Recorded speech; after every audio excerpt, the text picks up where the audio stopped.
Hello everyone and welcome to my review for Jujutsu Kaisen chapters 252 and 253.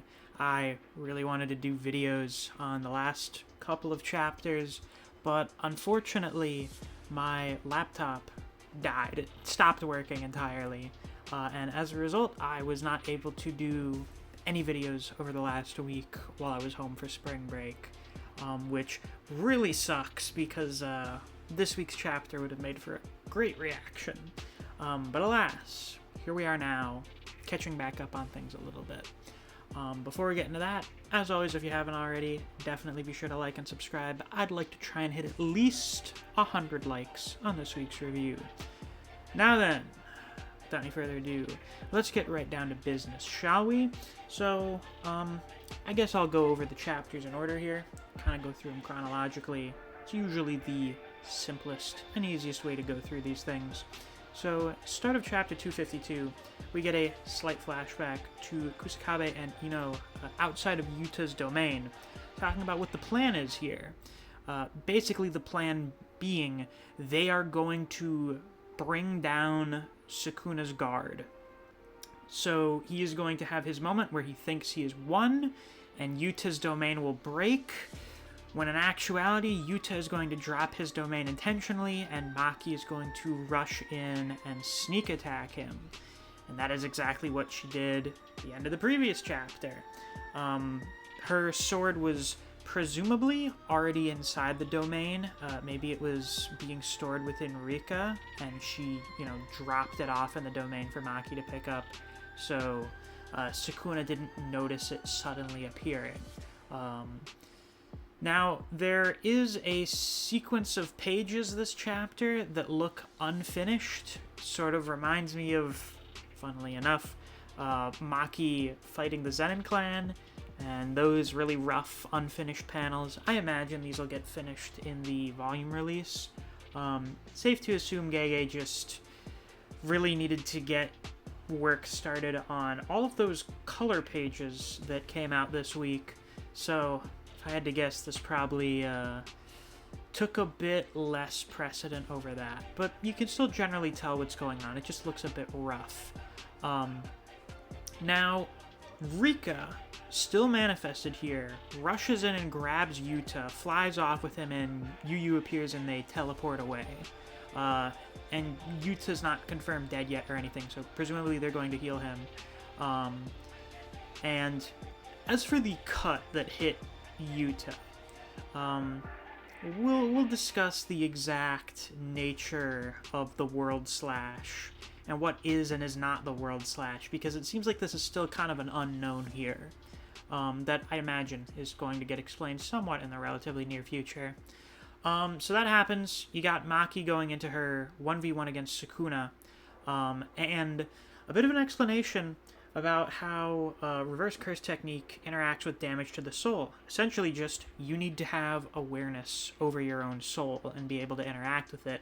If that's the case, you can heal it. So Sukuna can heal wounds from the split soul katana, but it does take quite a bit more work, and he's been pressed pretty hard so far, so it's a bit difficult for him to do. Now, the interesting implication here is characters who were wounded by idol transfiguration could perhaps heal their wounds from that, as long as they gain awareness over the shape of their own soul. I bring this up mostly due to the fact that Todo couldn't get his hand replaced due to it being destroyed by idol transfiguration. The shape of his soul was altered so that his hand just being exploded is the natural state. That's what it would heal back to normally with reverse curse technique.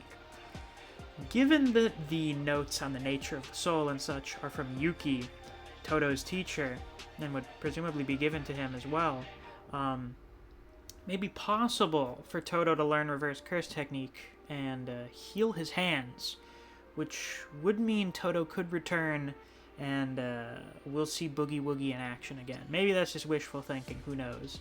But it seems an avenue has actually opened up for that to be a possibility again.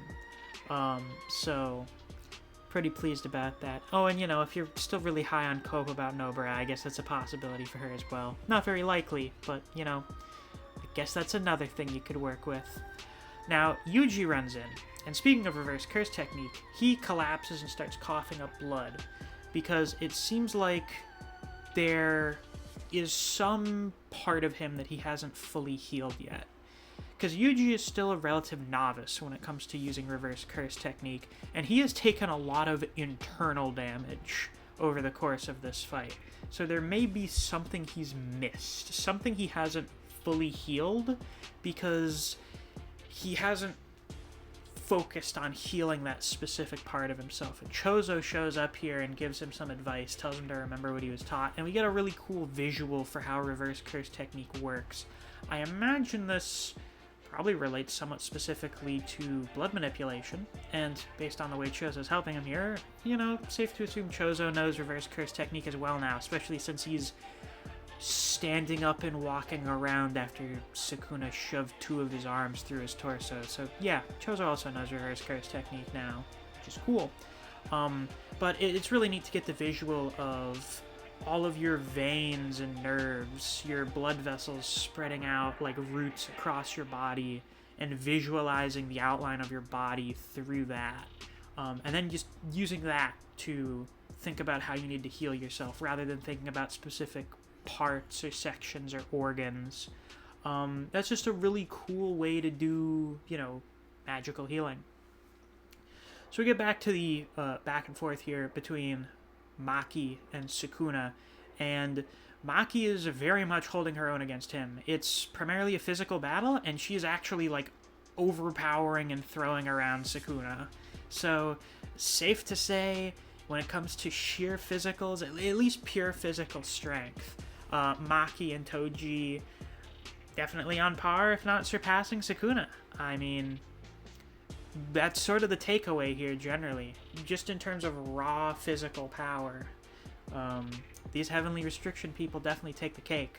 Now there's an interesting little moment here that's pretty cool, where Sukuna uses cleave on an overpass and throws all this rubble at Maki, and hidden in the sound of the rubble, like exploding around her, is him doing the chant for dismantle, which Maki sees and dodges. Now, some people have wondered how it's possible for Maki to do this, given that Gojo wasn't able to dodge the World Slash.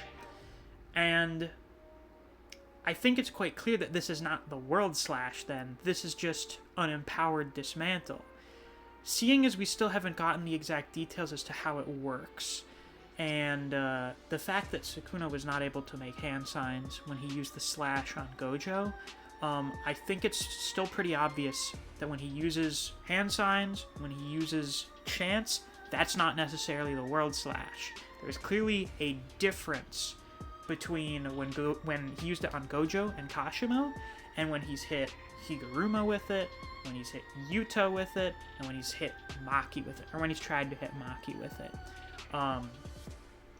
Because, you know, with Yuta, it wasn't just him getting cut. You had Rika and Yuji getting cut up as well. So that wasn't just a singular slash with dismantle. That was just him kind of throwing him out there. So, in this case, it's just him using chanting, and I don't think he uses hand signs here, because he's still missing one hand. He could do the hand signs and just be with the other pair of hands, to just power up normal dismantle. It's not cutting through space and happening instantaneously. I'm still of the belief that Sukuna's life has to actively be in danger for him to be able to use the World Slash. Because when he used it on Gojo, he was in a terrible state. Gojo was getting healed back up. Gojo would have been able to kill him if he hit him with, like, one more really strong attack. And with Kashimo, even though he dog-walked Kashimo, that was because he just didn't play around with Kashimo. He was like, oh, my curse tool doesn't work against you. Okay, I'm just gonna destroy you right now. You know, I'm not gonna mess around a bit. The extent of my messing around is gonna go, hey, try and dodge this. Because I want to see if it's possible for someone to dodge it. But he was about to be hit by a very big lightning blast from Kashimo, which, you know, presumably would have been quite powerful. if it hit. So, you know, maybe that's what it is. A lot of people are just really not fucking patient and not paying attention to a lot of the differences between some of the things. Very little patience and poor reading comprehension are what I would attribute to the people who are not liking the stuff that's been going on, you know, this last stretch of chapters. Because I'll reiterate again, I really like just everything that's been going on here. Like, the whole Shinjuku battle thing, in my personal opinion, Shinjuku is the best arc. You know, we surpassed Shibuya some time ago. I feel like this whole big Sukuna battle, the stuff with Takaba and Kenjaku, I think this is the best stretch of the series, in my opinion. And, you know, some people just, they lack the vision. They lack the perspective. But, anywho, we get some more interesting information. When Maki stabbed through Sukuna's back, she actually stabbed through his heart. And he's using cursed energy to just forcibly beat his own heart right now, which is how he kept himself alive when he took over Yuji's body in the juvenile detention center. Now, while he could heal his heart, he does have to, you know, focus on fighting Maki. He does have to dedicate cursed energy to doing other things, so he's been put into a fairly rough position here. And based on that, Akari, who's still over here fighting Urayume, goes, "Oh yeah, it's pretty clear we're gonna win." Which is something you should never say before you win. Ever. You will fucking lose when you say that. Now, this fight going on here, I really wish we got a few chapters dedicated to it. I know no one really wants to cut away from the Sukuna stuff. Well, some people think we should cut away from the Sukuna stuff for a bit, because we're getting repetitive, apparently. But, I mean, this just seems like a really cool fight that I want to see more of. But, you know, these two seemingly just have been really on par with each other this whole time. But, you know, naturally, the greatest of the Sukuna Glazers, outside Gege, Urayume, has to put Hikari in his place and say, "Listen, you guys couldn't bring anyone to bear better than Gojo Satoru. You should be ashamed of yourselves, because it's pretty obvious Sukuna hasn't gone all out yet." Now, the John Weary translation, I fucking hate that guy so much. It says it's clear that he hasn't gotten serious at all yet. I know it's semantics we're playing around with here, but Sukuna has very clearly been taking everyone as a somewhat serious threat to himself. It's just when he encounters someone, he goes, "Yeah, this is the appropriate amount of power to adequately deal with them and still have a fight." He still takes them seriously. And also, you know, there is that whole, fire arrow and whatever the black box is that we don't have any explanation yet, that he still hasn't used, that Kusakabe one, it's really freaking me out that he hasn't used it yet. People who are like, "What do you mean Sukuna hasn't gone out yet? What do you mean he's holding back?" Did you forget that whole other giant thing he nuked Maharaga and Jogo with that he just hasn't pulled out since? Yeah, no shit, he hasn't gone all out yet. He still has techniques in the bank. He still has things to show off that we haven't seen yet. And me personally, I think things are gonna go on long enough for him to get Malevolent Shrine back, so we can have people struggle with Malevolent Shrine. So now we get to chapter 253, this week's chapter, where we start off with a very interesting page, which we ask a very specific question. Who is the strongest grade 1 sorcerer? In which Meimei says it's Kusakabe, Nanami says it's probably Kusakabe, Gojo says it's probably Kusakabe. You know, maybe it's a different story if we take into account the grade 1s from the big families. And Kusakabe just says, "Someone other than me." You know, not me. Also, you know, oh my god, we had a Gojo appearance after his death. My god. But, you know, we're setting some stuff up with the start of this chapter here. You know, we're gassing up Kusakabe a little. It's not a good thing to happen to you in this fight, but, you know. Maki dodges another big slash from Sukuna, which cuts down a building that then, you know, starts falling down on top of them as they clash, which is really cool. The shading on both of their faces is making them look demonic here. It's great. So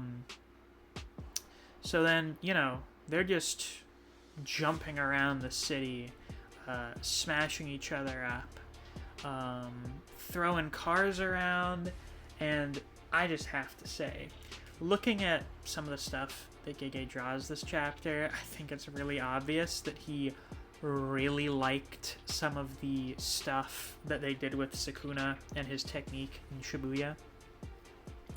Because, you know, people have noticed it the last few chapters, he's been taking a lot of, like, the hand poses and stuff.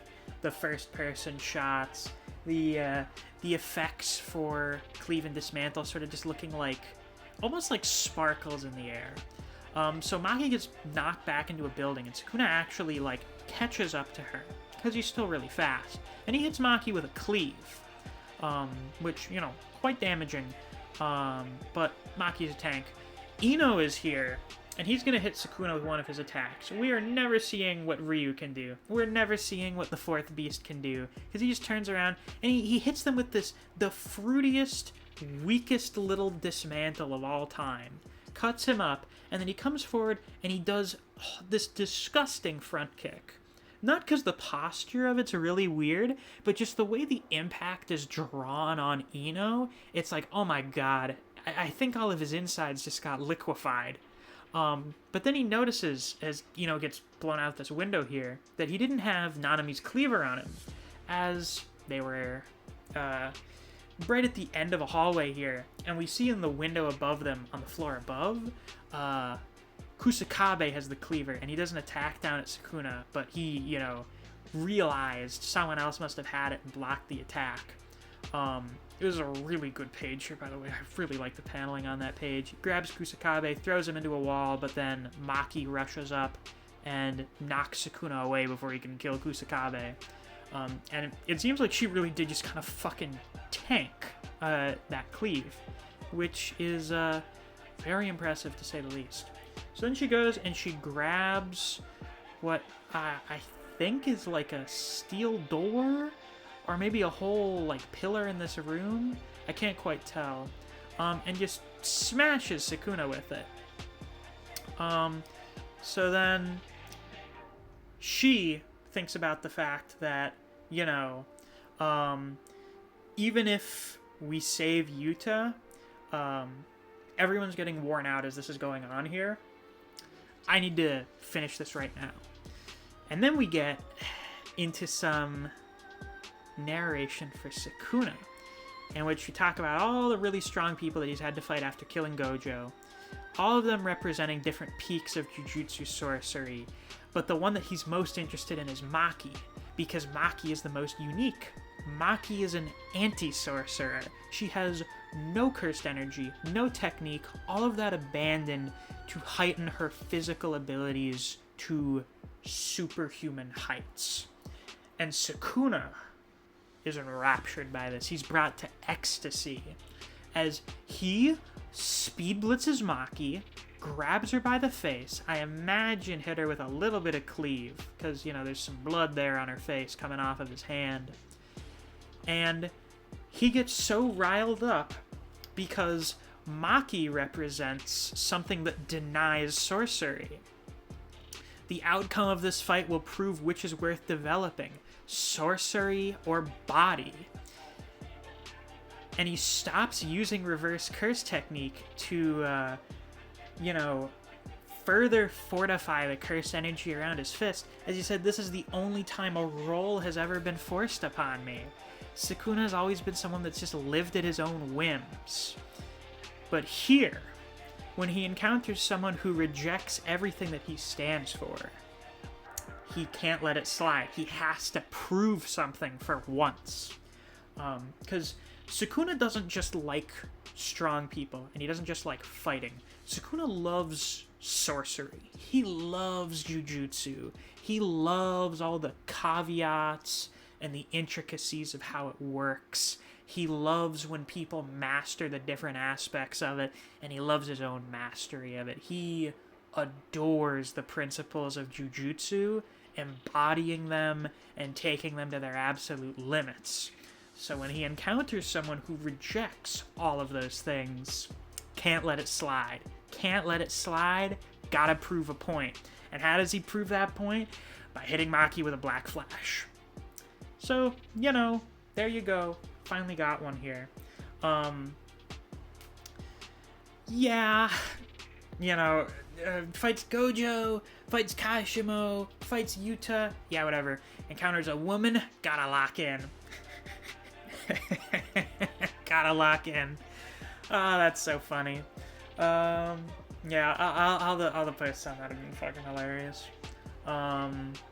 So a few things. You know, Sukuna can land a black flash. He is top of the verse, so of course he can do that. He's got what it takes. He's reached that point. But now he's gonna get a bit of a boost to his cursed energy, which means it's gonna be easier for him to heal himself with reverse curse technique. I wouldn't be shocked if that's going to speed up him getting Malevolent Shrine back. And then, of course, you have the zone you get into after landing a Black Flash. So it's pretty likely that he's going to get another one. At least one more before this is all over. I'm still waiting on the Black Flash clash. When you have two people land Black Flashes on each other simultaneously, perhaps the fists collide with each other. And you know we gotta get that between him and Yuji. We just gotta get it. And then Kusakabe is the poor son of a bitch who has to fight Sukuna after he lands a Black Flash. Cause, at the moment, there's no one else around here in this immediate vicinity. So, now, Kusakabe has no choice but to fight Sukuna. The strongest sorcerer in history versus the strongest sorcerer available. Not even he can believe it. Not even the editor can believe it. So, you know, we hype up Kusakabe a little bit at the start of the chapter. You know, he's the strongest grade 1. Clearly he can hold his own. Maybe if he amuses Sukuna enough, you know, to just let Sukuna kind of dick around a little bit, he can survive for a few seconds, I imagine. Now, Kusakabe was the only sorcerer before Yuji to become grade 1 without a technique. He's the master of the new shadow style, you know, he knows simple domain, he knows all that other stuff. He has good mitigation against Sukuna's technique attacks, but Sukuna can just go and fight him hand to hand. So, you know, obviously Kusakabe is not really competing with Sukuna in anything. He is just able to hopefully maybe last for a bit. Hopefully until, you know, Yuji and Chozo show up. And then, you know, we got hopefully Yuta coming back onto the scene. I think it's still possible for Higuruma to come back, because, you know, they did go scoop him up instantly, so they may be able to resuscitate him. But I imagine Yuta will be the one to come back first, because he's the heavy hitter. At some point, we're going to have to cut back to Hikari and Urayume, because we need to get Hikari back on the scene. I actually wouldn't be shocked if they go, fuck, that fight between Hikari and Urayume is going on too long. We're going to send Yuta back there, so they can just tag team, fucking mop the floor with Urayume, and then they both get back into the Sukuna fight. Something like that would probably be a good idea. Or, you know, you have Mei intervene with Bird Strike, just throwing Urayume off, and it makes it easier for Hikari to fight them. Something like that. But for the most part, next chapter is going to be Kusakabe buying time. It's going to be him stalling.